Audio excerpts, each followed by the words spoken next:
Pertandingan Persib Bandung melawan Persija Jakarta diwarnai kericuhan. Para supporter mulai ricuh sejak pertengahan pertandingan.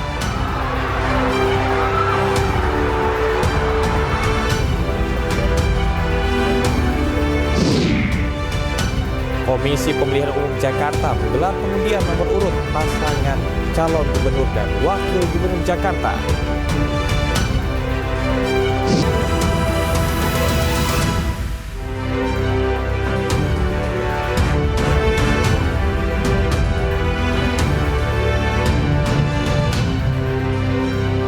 Halo, selamat pagi pemirsa iNews Pagi kembali hadir melengkapi informasi Anda pada pagi hari ini. Selain 3 berita utama tadi, sejumlah informasi menarik lainnya juga telah kami siapkan untuk Anda. Bersama saya Yasmin Otania. Dan saya Camar Haenda, inilah iNews Pagi selengkapnya.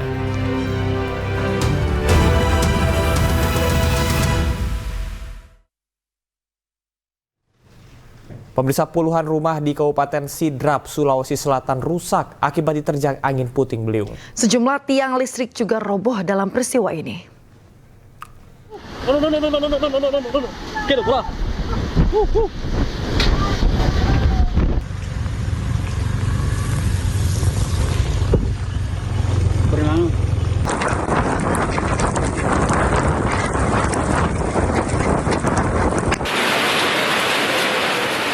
Fenomena angin puting beliung terjadi di Kabupaten Sidrap, Sulawesi Selatan. Kejadian ini mengakibatkan puluhan rumah warga rusak akibat diterjang angin puting beliung. Kuatnya terjangan angin membuat atap rumah warga berterbangan. Selain rumah warga, angin puting beliung juga membuat fasilitas umum seperti tiang listrik di ruas jalan roboh. Kemunculan angin puting beliung ini berawal dari adanya awan hitam dan disertai hujan, lalu muncul dari arah barat menuju ke timur dan berputar ke arah utara. Akibat kejadian ini, kerugian mencapai ratusan juta rupiah. Dari Sidrap, Sulawesi Selatan, Erwin, iNews melaporkan. Pemirsa, teka-teki perampokan disertai kekerasan yang menewaskan seorang pria asal desa Cimayang, Kecamatan Pamijahan, Bogor, beberapa waktu lalu akhirnya terungkap. 4 orang pelaku diamankan Satreskrim Polres Bogor, 2 diantaranya ditangkap di Pandeglang, Banten.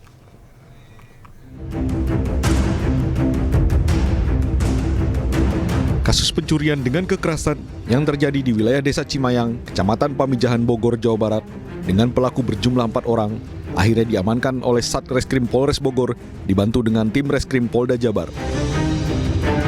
2 orang pelaku berinisial C dan O diamankan di kediamannya di Galuga, Bogor.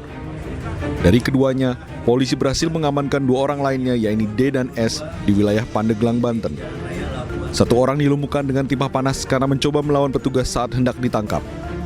Polisi berhasil mengamankan 2 unit mobil beserta BPKB-nya serta perhiasan milik RF, istri korban. Yang diakui adalah kebutuhan ekonomi, faktor ekonomi, motif kejadian yang dilakukan. Kemudian pasal persangkaan yang dikenakan oleh penyidik kepada para pelaku yaitu pasal 340 KUHP pidana. Dengan ancaman pidananya itu pidana mati.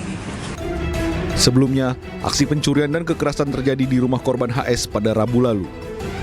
Dalam kejadian ini, 4 orang menjadi korban, 3 diantaranya yang terdiri dari ibu mertua, istri korban dan anak korban mengalami luka parah. Sementara korban meninggal dunia karena pukulan benda tumpul. Dari Bogor, Jawa Barat, Wildan Hidayat, iNews melaporkan. Pemirsa, polisi menggerebek kelompok geng motor yang kerap meresahkan masyarakat Kota Medan, Sumatera Utara. Dalam aksinya, komplotan geng motor tersebut sering melakukan aksi tawuran dan juga melintasi jalan raya dengan menggeber sepeda motor berknalpot brong.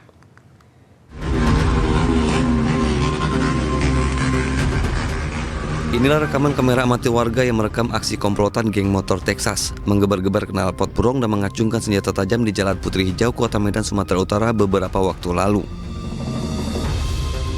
Aksi para geng motor ini meresahkan warga dan viral di media sosial. Menanggapi keluhan warga, polisi menggerebek markas geng motor Texas di Jalan Menteng Raya, Medan Dene, Kota Medan, Sumatera Utara.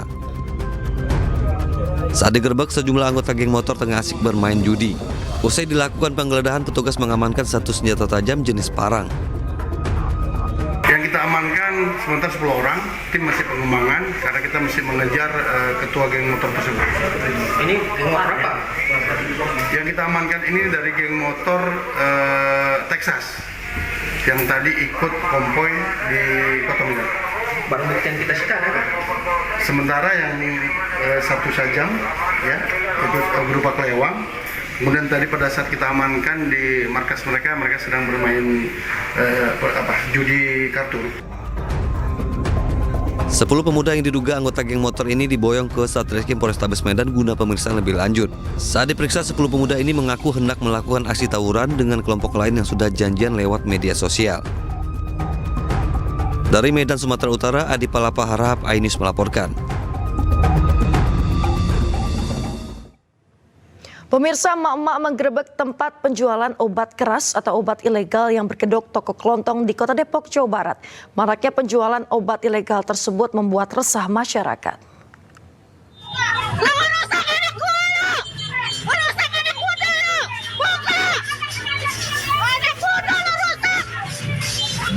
Sejumlah emak-emak ini mengamuk saat menggerebek sebuah toko obat yang diduga menjual obat-obatan terlarang atau ilegal di Jalan Jakarta Bogor, Curug Bojong Sari, Kota Depok.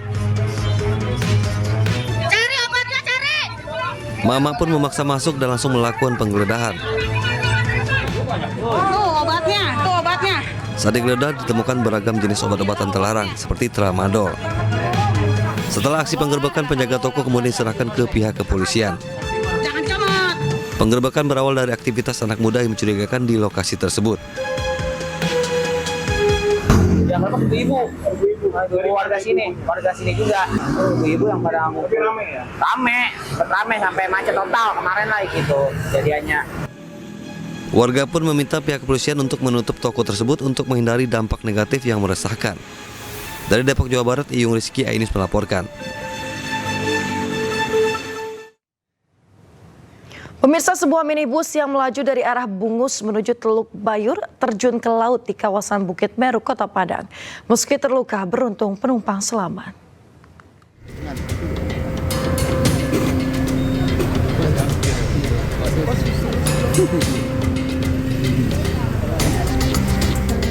Sebuah minibus bernomor polisi N1918EF yang melaju dari arah Teluk Kabung menuju Teluk Bayur, Kota Padang, terjun ke laut di kawasan wisata Bukit Meru, Sungai Bremas, Kecamatan Lubek, Kota Padang. Dalam peristiwa ini diduga sang sopir kelelahan saat berkendara sehingga hilang kendali dan terjun ke laut. Akibatnya 1 orang pengemudi dan 1 orang penumpang berusia 7 tahun mengalami luka ringan dan berhasil selamat. 2 orang pengendara sama sopir sama anaknya. Korban jiwa cuma luka lecet. Peristiwa tersebut menarik perhatian warga yang melintas dan menjadi tontonan hingga menyebabkan kemacetan di sekitaran lokasi. Dari Padang, Sumatera Barat, Budi Sunandar, iNews melaporkan. Pemirsa, diduga akibat sopir bus mengantuk, kecelakaan maut terjadi antara bus pariwisata dan 2 truk tronton di Pati, Jawa Tengah. 6 orang tewas dalam insiden ini. Bobrok teko kanan aku mau. Bobrok teko kanan. Lo ajur.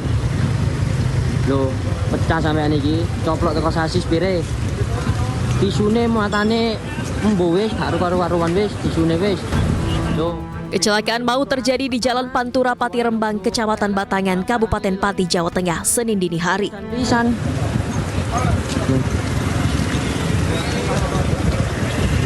Batangan Pati. Kecelakaan melibatkan bus pariwisata Surya Bali yang mengangkut 28 penumpang. Kecelakaan bermula saat bus pariwisata dari arah timur atau Surabaya hendak menuju ke Semarang. Sopir bus diduga mengantuk hingga bus yang dikendarainya oleng dan menabrak 2 truk tronton dari arah berlawanan. Kecelakaan ini mengakibatkan 6 korban jiwa, yakni sopir bus pariwisata dan truk tronton, serta 4 penumpang bus. Sementara 4 penumpang luka-luka menjalani perawatan di rumah sakit. Mau nyalip kayak apa ya, kayak balapan gitu loh mas, uyak-uyakan gitu loh. Mau nyalip, dari depan kelihatan ada saya, balik ke kiri lagi. balik kiri. Nah, bis kedua ini langsung ngambil kanan, kena bak saya. Terus kena bak saya, terus saya nggak tahu kalau di belakang ini ada trailer. Nyantap itu tadi, bis tadi. Bis berjalan oleng ke kanan, dimungkinkan supir ini mengantuk. Nah, kemudian karena supir ini ngantuk, dimungkinkan dia mengambil jalur dari arah berlawanan sehingga terjadi tabrakan, di mana tronton yang depan itu dihantam di bagian belakang, kemudian oleng ke kiri, kemudian bis tetap melaju menghantam kembali tronton yang ada di belakangnya lagi. Polisi masih menyelidiki penyebab pasti terjadinya kecelakaan. Sementara 6 korban meninggal dunia dan 3 korban luka dibawa ke RSUD Dr. Sutrasno Rembang dan 1 korban luka dirawat di Puskesmas Juwana. Dari Pati, Jawa Tengah, Lazarus Sandi, iNews melaporkan. Pemirsa, terdakwa kasus pembunuhan Raden Andante Halif Pramudityo, anak pasangan artis Tamara Samara dan Angger Dimas Yuda Afandi, menjalani sidang lanjutan di Pengadilan Negeri Jakarta Timur. Dalam sidang lanjutan, Yuda dituntut pidana mati. Sidang kasus kematian Dante, bocah 6 tahun yang melibatkan terdakwa Yuda Arfandi, kembali digelar di Pengadilan Negeri Jakarta Timur pada Senin siang. Dalam sidang, agenda tuntutan dari jaksa penuntut umum dihadiri oleh ibu dan juga nenek korban. Berdasarkan alat bukti, keterangan saksi dan ahli di persidangan, jaksa penuntut umum menilai tidak ada yang meringankan dari perbuatan terdakwa. Terlebih terdakwa Yuda Arfandi melakukan pembunuhan berencana sesuai dengan pasal 34 KUHP terhadap Dante. Atas perbuatan terdakwa menghilangkan nyawa korban dengan menenggelamkan kepala korban sebanyak 12 kali di kolam renang, jaksa penuntut umum menuntut terdakwa dengan pidana mati. Rencananya sidang akan kembali digelar pada 7 Oktober 2024 mendatang dengan agenda pembelaan terdakwa. Nyawa orang lain sebagaimana dalam dakwaan pertama primer R.A. Dante Pramudityo dari RSJBCC hasil atas nama. Pemirsa, kuasa hukum terpidana pembunuhan Vina dan Eki menghadirkan sejumlah saksi ahli untuk mengungkap kebenaran kasus yang terjadi di Cirebon pada 2016 silam. Keterangan para saksi ini diharapkan dapat menjadi bahan pertimbangan hakim.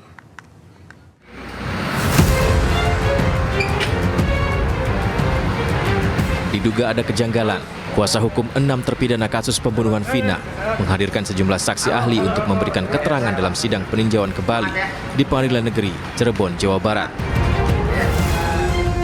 Saksi-saksi tersebut diantaranya 3 ahli pidana, ahli laka lantas, ahli kedokteran, ahli mata, dan juga 2 saksi fakta yang merupakan kuasa hukum terpidana kasus Vina tahun 2016 dan 2017. Meminta keterangan ahli. Pada hari ini telah kita undang dan telah siap 3 orang ahli pidana, yaitu Profesor Mujakir, Dr. Solihuddin, dan Profesor Cudri Sitompul. Di samping 3 ahli pidana, kita akan hadirkan juga ahli laka lantas, yaitu Dr. Yuspan, kemudian ada ahli kedokteran forensik, Dr. Yoni ya, kemudian ahli mata, Dr. Mayasari dari Rumah Sakit Mata Cicendo.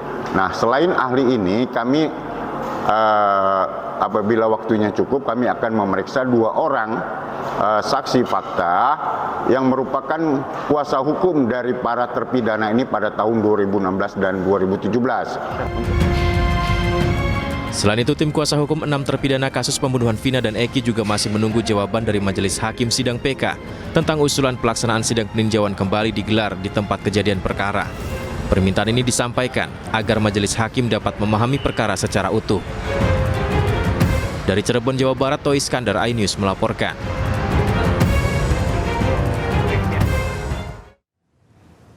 Pemirsa, kasus kematian Vina dan Eki hingga saat ini masih menjadi misteri. Upaya PK para terpidana hingga saat ini masih dilakukan. Teman dekat almarhumah Vina yang menjadi saksi hadir dalam sidang PK Rabu siang. Dalam kesaksiannya, pemirsa, Widi dan Mega menerangkan dirinya masih bersama Vina sebelum Vina tewas bersama pacarnya Eki pada tanggal 27 Agustus 2016 silam. Bahkan pada menjelang Vina tewas, Widi dan Mega sempat berkomunikasi melalui telepon seluler. Dua sahabat almarhumah Vina ini sangat berharap agar kasus ini segera tuntas dan terungkap sehingga almarhumah Vina bisa tenang. Kesaksiannya dalam sidang PK juga berharap dapat menjadi novum yang bisa membantu mengungkap kasus sebenarnya.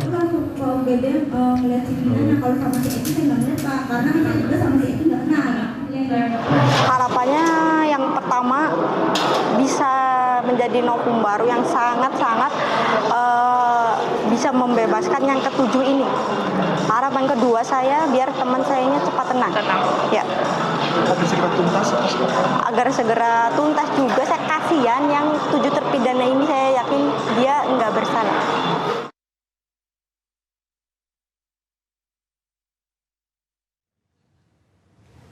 Pemirsa, isak tangis mewarnai pemakaman 4 korban tertabrak kereta saat olahraga pagi di Karawang, Jawa Barat. 2 jenazah yang masih satu kerabat dimakamkan berdampingan.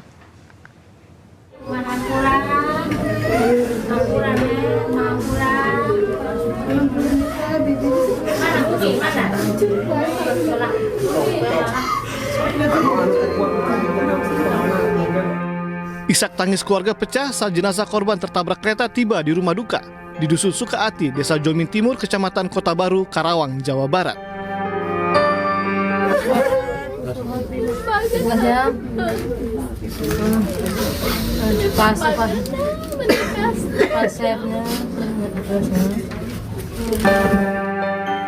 Setelah disemayamkan, jenazah Anita Andini, 37 tahun, dan Teddy Alfarizi, 9 tahun, langsung dibawa ke tempat pemakaman umum yang tidak jauh dari rumah duka. Tangis keluarga kembali pecah saat jenazah diturunkan ke liang lahat. Jenazah Anita dan Teddy dimakamkan berdampingan.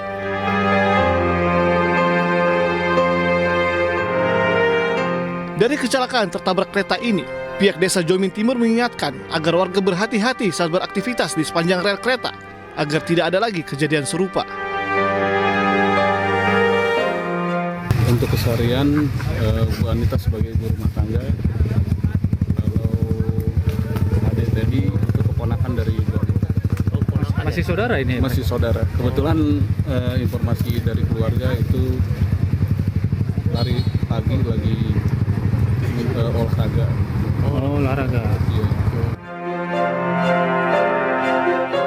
Sebelumnya 4 orang meninggal dunia tertabrak kereta Fajar Utama Solo di kilometer 88+700 Karawang, Jawa Barat. Keempat korban tertabrak karena tidak melihat kereta yang melintas dari arah Jakarta. 3 orang tergeletak di lokasi kejadian dan 1 jasad tersangkut di bagian depan kereta dan baru dievakuasi di stasiun Tanjung Rasa, Subang. Dari Karawang, Jawa Barat, Rudi Setiawan, iNews melaporkan.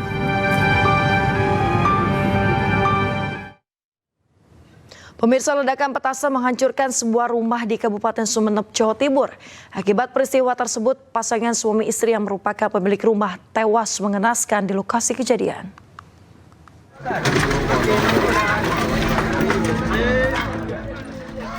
Ledakan dahsyat diduga dari petasan menghancurkan sebuah rumah hingga nyaris rata dengan tanah di Desa Gadu Timur, Kecamatan Ganding, Kabupaten Sumeneb, Jawa Timur. Akibat ledakan ini, pemilik rumah Ahmad Saleh dan istrinya Asmania tewas di lokasi kejadian. Mendapat laporan warga, tim Gegana Polda Jawa Timur bersama Polres Sumeneb melakukan olah tempat kejadian perkara. Berdasarkan hasil penyelidikan, polisi menemukan sejumlah barang bukti berupa serbuk bahan petasan dan petasan siap pakai. Saudara korban Basri mengatakan jika Ahmad Saleh yang sehari-hari bekerja sebagai petani sengaja membuat petasan untuk digunakan sendiri dan tidak diperjualbelikan. Setelah dilakukan olah TKP dan penanganan dugaan bom, dari tim Gegana Satreskrim Polda Jatim menemukan beberapa bukti berupa serbuk bahan peledak serta potongan lidi. Guna penyelidikan lebih lanjut, rumah korban dipasangi garis polisi dan melarang warga mendekat ke lokasi karena masih ada sisa serbuk yang berpotensi menimbulkan ledakan. Dari Kabupaten Sumeneb, Jawa Timur, Faris EP, iNews melaporkan. Pencabutan nomor urut pasangan calon gubernur dan wakil gubernur Riau sempat diwarnai kericuhan. Informasi lengkapnya saat lagi tetap bersama kami di iNews Pagi.